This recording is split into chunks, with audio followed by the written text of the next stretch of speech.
보기만 해도 군침 도는 먹음직스러운 음식들. 짭짤하고 고소한 맛으로 입맛을 자극하는 기름진 음식들은 나도 모르는 사이 내 신장을 공격한다. 곧 신장병을 부르는 것이다. 문제는 만성적으로 나빠진 신장은 다시 되돌릴 수 없다는 것이다. 신장이 혈액 속 노폐물을 제대로 거르지 못하면 다양한 합병증이 나타나는데, 혈압이 갑자기 상승하는가 하면 빈혈이 발생하고 골다공증 등의 골병변이 생긴다. 또 소변에도 이상 변화가 나타나는데, 환자들은 신장 기능이 떨어지는 만성 신부전이 될 때까지도 증상을 잘 느끼지 못한다.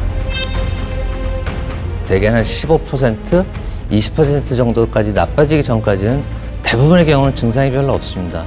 그래서 신장병이 늦게 진단되는 경우가 굉장히 많죠. 병이 생기면 그것이 일부가 없어지죠. 그러면 그 없어진 콩팥은 다시 재생되지 않습니다. 만약 증상이 나타난다면 그것은 이미 신장이 망가진 후다. 고지방, 고단백, 고칼로리의 서구화된 식습관으로 만성질환은 물론 신장까지 병들어가고 있는 현대인들. 우리가 마음껏 먹고 마시는 사이 신장은 우리에게 지금 위험 신호를 보내고 있다.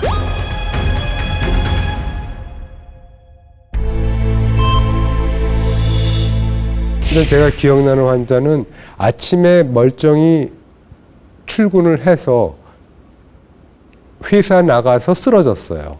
그래서 응급실로 모시고 왔는데 보니까 이미 신장 기능이 5%도 안 남은 상태라서 바로 응급 투석을 하고 겨우 살렸던 사람이 있는데, 콩팥이 나쁜 상태에서 노폐물이 쌓이고 여러 가지 물질들이 증가되면서 그 만성 염증 상태가 지속이 되고 그 외에도 몸에서 못 빠져나가는 노폐물이 작용을 해서 동맥경화가 자꾸 생겨요.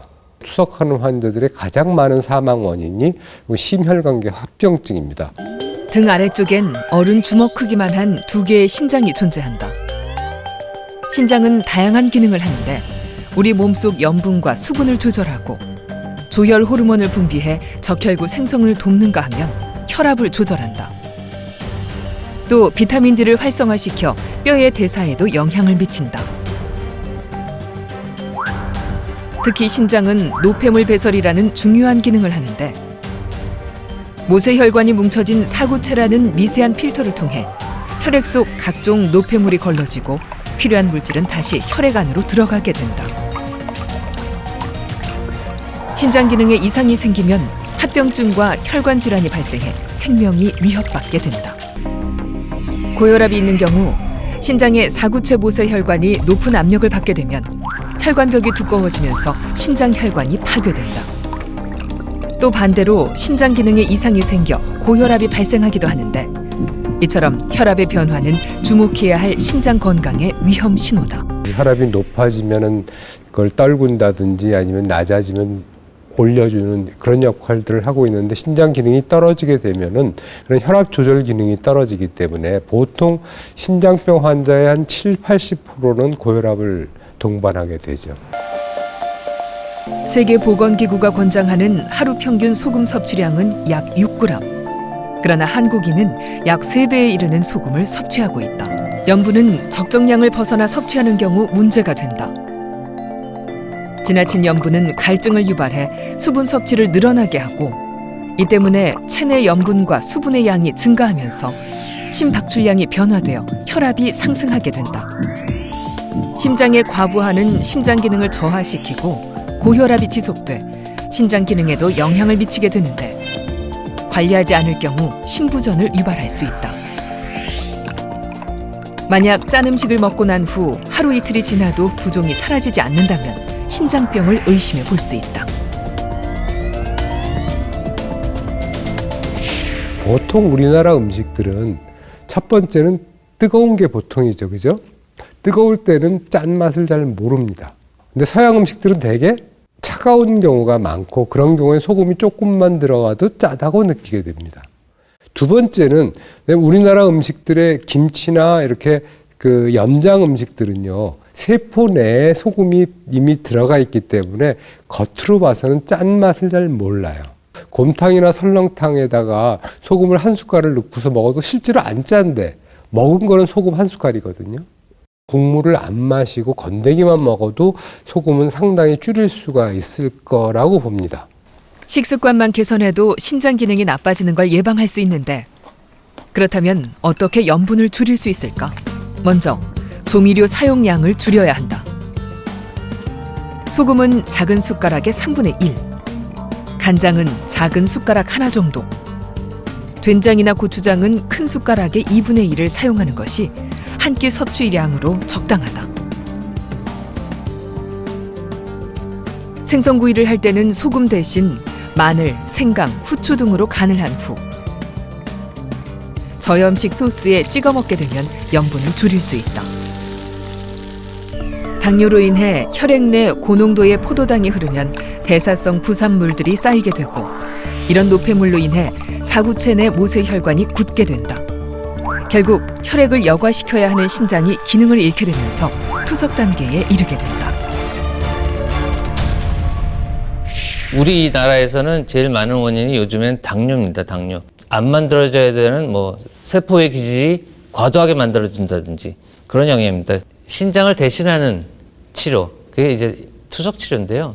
신장 기능이 나쁜 상태가 3개월 이상 지속되었을 때는 그때는 회복될 가능성이 많이 좀 떨어집니다. 저 같은 경우는 10 이하.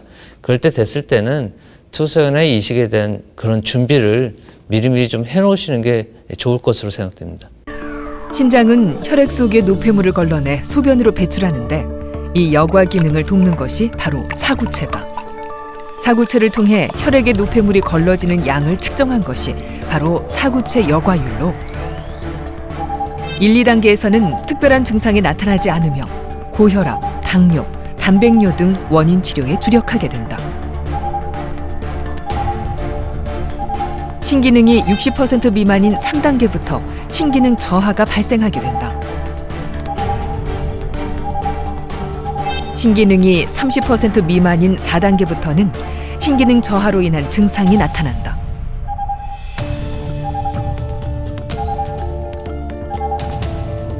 마지막 5단계는 신장 기능이 15% 미만인 말기 신부전으로 투석과 신장 이식을 받아야 한다. 신장 기능도 자연 감소율이 있거든요. 그래서 보통 45세 또는 50세 이상에는 1년에 1 정도의 사구체 여과율 감소를 예상할 수가 있습니다. 예를 들어서 90세다. 90세 같으면 사구체 여과율이 60 정도만 돼도 그건 정상 신기라고 볼 수 있거든요. 근데 요즘에 제일 그래도 좋은 것 중에 하나가 나라에서 시행하는 국민을 대상으로 하는 전국민 건강검진인데요. 거기서 소변 검사, 그래서 소변 검사를 하면서 소변에 혈뇨가 있다든지 소변에 단백뇨 있는 거를 조기에 발견하는 경우가 꽤 있고요.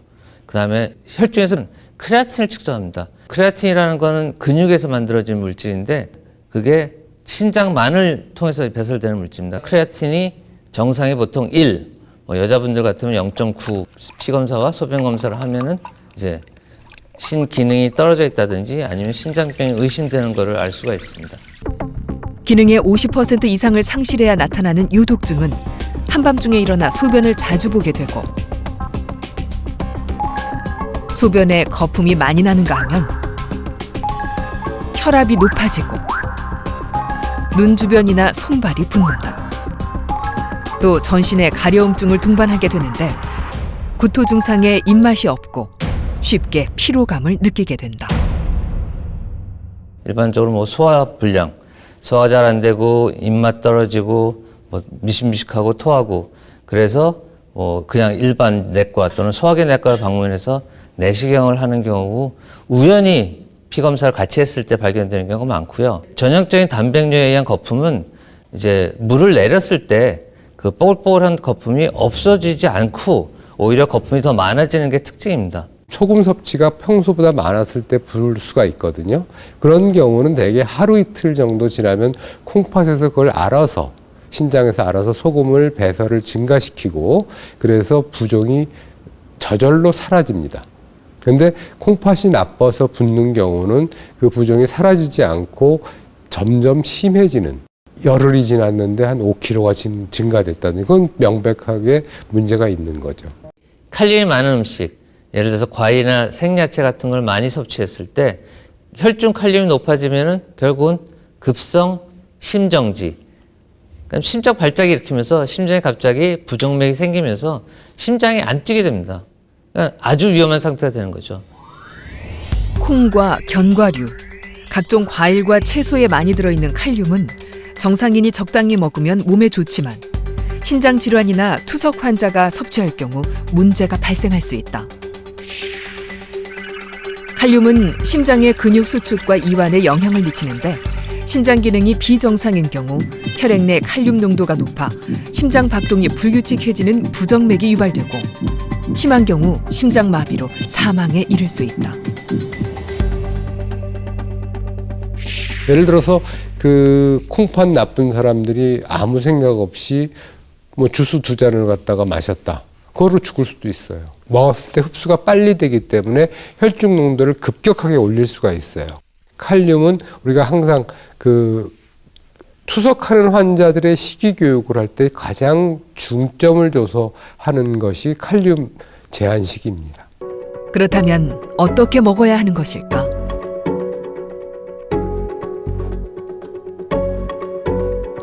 대부분의 식품에는 칼륨이 들어가 있다. 그래서 칼륨을 줄이기 위해서는 칼륨이 적은 음식을 선택하는 것이 중요하다. 고구마보다는 식빵으로, 시금치보다는 숙주로, 양송이 버섯보다는 팽이버섯이, 토마토보다는 사과가, 바나나보다는 포도를 먹는 것이 좋다. 또 잡곡밥보다는 흰 쌀밥이 칼륨을 줄이는 데 도움이 된다. 무엇보다 채소의 경우 물에 2시간 이상 담가 칼륨 성분을 빼낸 후 끓는 물에 데쳐서 먹는 것이 좋다. 또 신장병 환자의 경우 단백질 역시 주의해서 섭취해야 한다. 근데 단백질은 흡수돼서 대사가 된 다음에 나오는 물질이 대부분 콩팥을 통해서만 제거가 되는 물질이 나옵니다.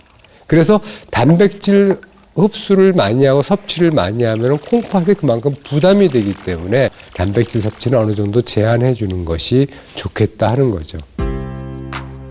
그렇다면 한 끼에 적당한 단백질 섭취량은 어떻게 될까? 생선 작은 것 한 토막이나 두부 5분의 1모 또는 달걀 1개 혹은 소고기 50g이 적당하다. 제일 양질, 제일 고급의 단백이 결국은 고기 중에서 소고기거든요. 단백 섭취가 조금 필요하다.